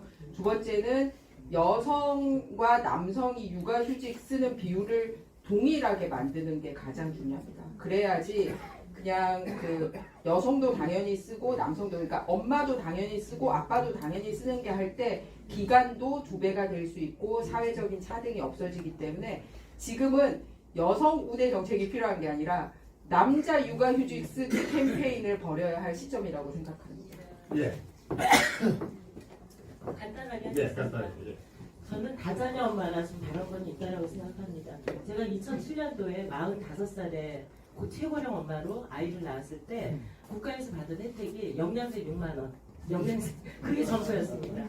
그리고 아이를 그 어린이집에다 맡겼을 때만 17만 원 지원이 됐습니다. 좀 깐난하게 갖다가 어떻게 어린이집에다가 맡길 수가 있겠습니까? 그래서 그런 지원을 포기하고 제가 직접 육아를 했습니다. 그게 어떤 그 예산을 쓰더라도 엄마한테 차라리 우유값 5만 원이라도 10만 원이라도 줬으면 그게 더 효과적이라고 봅니다. 그러니까 어떤 정책을 세울 때 엄마들이 이야기도 듣고 실제적으로 탁상공론 하지 말고 실질적인 걸 했으면 좋겠고 두 번째는 그 우리나라에 낙태가 되는 인구가 엄청 많습니다. 태어나는 인구만큼 낙태가 되는 인구가 있다라고 제가 알고 있습니다. 그 점을 좀 고려를 하면 우리나라 그 학교 출산율이 갑자기 늘어나지 않을까. 낙태되는 그 아이들을 다 태어나게끔 하는 아이디어를 좀 제공했으면 좋겠습니다. 이상입니다. 예, 감사합니다. 두 가지 다 좋은 예도 감사합니다. 또 다른 잠깐만요. 간단히. 예, 잠깐 좀 기다려주세요. 우리 정유사님 예. 짧게 부탁드립니다. 우리 지금 예, 그 짧게. 장관님이 3가지 말씀해 주셨으니까 정성, 돈, 시간. 저는 추가적으로 2개를 추가하고 있습니다. 인식과 제도로 말씀을. 왜냐하면 지금 오늘 이제 많이 말씀하셨는데 본질적인 것을 이야기 안 한 것 같아요. 왜 아기를 안 낳은가? 그러니까 그 어렸을 때부터 그 나이가 어렸을 때부터 연애를 하고 아기를 낳을 수 있게 만들어야 되거든요. 그래서 저번에 제가 말씀드렸지만 그 태국 같은 경우는 학생들이 임신했을 때 그 폐학을 강제로 못하게 하고 다른 학교에 전학을 못하게 규정으로 만들었어요. 그리고 우리는 인권이 권고사항으로만 해놨습니다. 그 법으로 만들어야 된다. 또 두 번째는 뭐냐면 그 지금 프랑스 같은 경우는 인구가 많이 늘어났거든요. 근데 왜냐하면 사실혼 관계가 많아요. 그런데 우리나라는 거의 법률혼주의 위주로 돼 있거든요. 그래서 저는 그걸 바꿔야 된다. 왜냐하면 저출산 문제가 너무나 심각하기 때문에 그야말로 법률주의에만 머물러 있어서는 안 된다. 사실혼도 광범위하게 인정해야 된다. 2가지 말씀드리고 싶습니다. 예. 맞아요. 예, 이 광고 전 주시 안 말씀을 주는 안 드려도 될 것 같은 맞아요. 느낌. 그다음 또 아이고 우리 청년이 바쁘네. 요즘 청년도 질문 좀 하세요. 아까 내가 얘기한 것들 교변 네, 안녕하세요. 저는 그 노동부장의 고용공단에서 한 20년 근무를 좀 했습니다. 제가 관계없이 내가 한 얘기. 지난주에 제가 신문을 보니까 우리나라 그 저출산 관련해서 아이를 30세 이전에 아이를 3명 놓으면은 병역 문제 또 한 명당 낳는데 2억을 지원한다는 그런 내용의 신문을 봤거든요. 그래서 현재 우리의 국가정책에 그런 개입을 하고 있는 건지 그래서 궁금해서 질문드립니다. 예. 저출산위원회에서 그런 방식까지 도입해야 되는 게 아니냐라고 이제 제안이 있는 거지 아직 국가정책으로 확정이 된 적은 없고 이렇게 발상의 전환을 할 정도로 획기적인 정책이 필요하다라는 측면에서 받아주셨으면 합니다. 예, 감사합니다. 우리 이제 청년들에게 발언 기회를 주도록 하겠습니다. 국가청년회의 2만 명이죠. 전국 단위의 국가청년회의 의장 안동현 청년께서 질문하겠습니다. 네, 안녕하십니까. 저는 국가청년회의라는 조직의 의장을 맡고 있는 안동현입니다. 우선은 저희 청년 세대가 사실 지금 저출산 문제가 큰데 그 이 저출산 문제를 해결할 수 있는 당사자 세대거든요. 사실은. 근데 저희가 저출산에만 좀 목적을 가지고 집중을 하고 논의를 하고 있는데 사실 이게 결혼을 하고 나야지 출산이 이루어지거든요. 그러면은 이제 저희가 30대를 놓고 봤을 때 30살부터 39살까지 이제 결혼 정년기, 이제 출산 정년기라고 하죠. 그때 이제 혼인율을 살펴보면 그렇게 높지가 않습니다. 출산율보다 뭐 비슷하거나 좀 더 많거나 이런 부분이 있는데요. 제가 생각했을 때는 그 저출산 문제가 사실 혼인과 함께 연동되어서 해결해야 하는 문제라고 생각하는데요. 이 부분에 대해서 한번 장관님의 답변을 한번 들어보고 싶습니다. 네, 청년의 반응입니다. 네, 혼인을 높이기 위해서는 이제 사회적인 독립이나 이제 부동산, 그러니까 주거 문제, 취업 문제가 함께 해결이 돼야 돼서 그래서 아까 저출산 예산 안에 이제 정말 관계 없어 보이는 예산은 다 쳐냈지만 실제로는 청년 주거 지원 문제라든지 취업과 관련된 거는 이제 그 카테고리 안에서 보고 있다라는 말씀을 드립니다. 네, 그러면은 그거 말고 혹시 더 필요한 제안이 있으면 또 주시면은 국가청년위원회에서 저출산위원회로 아예 공식적으로 의견 넘겨도 좋을 것 같아요. 알겠습니다. 예, 그 속전을 받아가지고. 네, 감사합니다. 제가 또 자료 작성해서 한번 연락드리도록 네. 하겠습니다. 예, 고맙습니다. 또 다른 분 질문. 그만 받아요. 장관이 바쁘신데. 아유, 네. 제가 한번 질문을 장관님께서 답을 못 받았어요. 지금. 아니 그 사실혼 관계 네. 인정을 많이 해야 된다. 말씀드리겠습니다. 네. 이 부분도 말씀드렸듯이 이미 그 저출산 논의 과정에서 이 소위 미혼부들의 자녀에 대한 얘기가 있습니다. 그런데 그 부분 말고 아예 사실혼 관계에 있는 거를 얘기하시는 그렇죠. 거잖아요. 그럼 많이 광범위하게 인정해야 그래서 실제로 그거를 마치 장려하는 것처럼 비춰지는 지점하고 실제로 그렇게 해야 된다라는 부분하고의 논쟁이 현재 있는 상황입니다. 그래서 사실혼 관계에 있는 분들의 자녀에 대해서도 똑같이 인정하자라는 거는 많이 분위기가 확산이 됐고요. 저희가 여성가족부에서 하고 있는 정책 중에서는 미혼모가 자녀를 포기하지 않고 출산하고 계속 기를 수 있도록 하는 거는 국가에서 이미 여러 가지 지원을 하고 있습니다. 근데 그게 공론화를 안 했더라고요. 공론화를 안 하고 있습니다. 네, 말씀드렸듯이 이제 한국에서는 가족이라고 하면 법적으로 혼인, 혈연, 입양에 의한 사람들만 가족으로 인정되도록 현행 헌법과 민법이 그렇게 적용이 되어 있습니다. 그래서 그런 부분은 이 저출산 문제를 넘어서서 광범위한 사회적 토론이 필요한 부분이고 좋은 방향이라고도 생각합니다. 예, 지금 장관님 입장에서 공개적으로 발언하실 수 있는 그런 한계에서 말씀을 하시는 것으로 이해를 합니다. 질문 예, 그만해요. 바쁘시니까. 예. 이거 하나만 더 질문 간단하게 드리자. 드리겠습니다. 예, 아니 죄송합니다. 그게 아니라 제가 아까 질문한 거에 예, 대해서 알겠습니다. 아니 그게 아니라 네, 알겠습니다. 책이 없어요. 네. 제가 얘기한 게 네, 알겠습니다. 아니 제가 아까 얘기한 게 네, 책이 없다고요. 예, 알겠습니다. 책에. 예. 그 지금 아니 제가 질문한 게 제가 아까 질문한 게 무슨 그 말씀인지 책이 알겠습니다. 없다니까요. 근데 장관님 그냥 책에 있는 거를 알으시면 예, 회장님, 예. 침묵도 답변입니다. 예, 말씀드리기 저도 대학 교수까지 예, 했는데 알겠습니다. 제가 이렇게 깜짝게 행동하는 게 아니고요. 예, 알겠습니다. 그거 예. 아니다 이거죠. 저한테 말하시 저 오늘 한 번만 주세요. 오늘 나오신 여러 가지 의견은 제가 현재 정부 소속이 아니기 때문에 제가 뭐 된다 안 된다고 말을 할 수는 없고 정말 다양한 의견들이 있구나. 그리고 이런 다양한 의견이 끊임없이 나오고 토론되는 세상이 되는 게 저출산 문제 해결에 도움이 될 것 같다라고 저도 느끼는 바가 큽니다. 그거 알아요. 정답을 얘기해. 정답을 얘기해. 알았습니다. 예, 감사합니다. 제가 제 마이크를 빨리 꺼야 끝날 것 같습니다. 네. 여기서 토론 다 마치도록 하겠습니다. 감사합니다.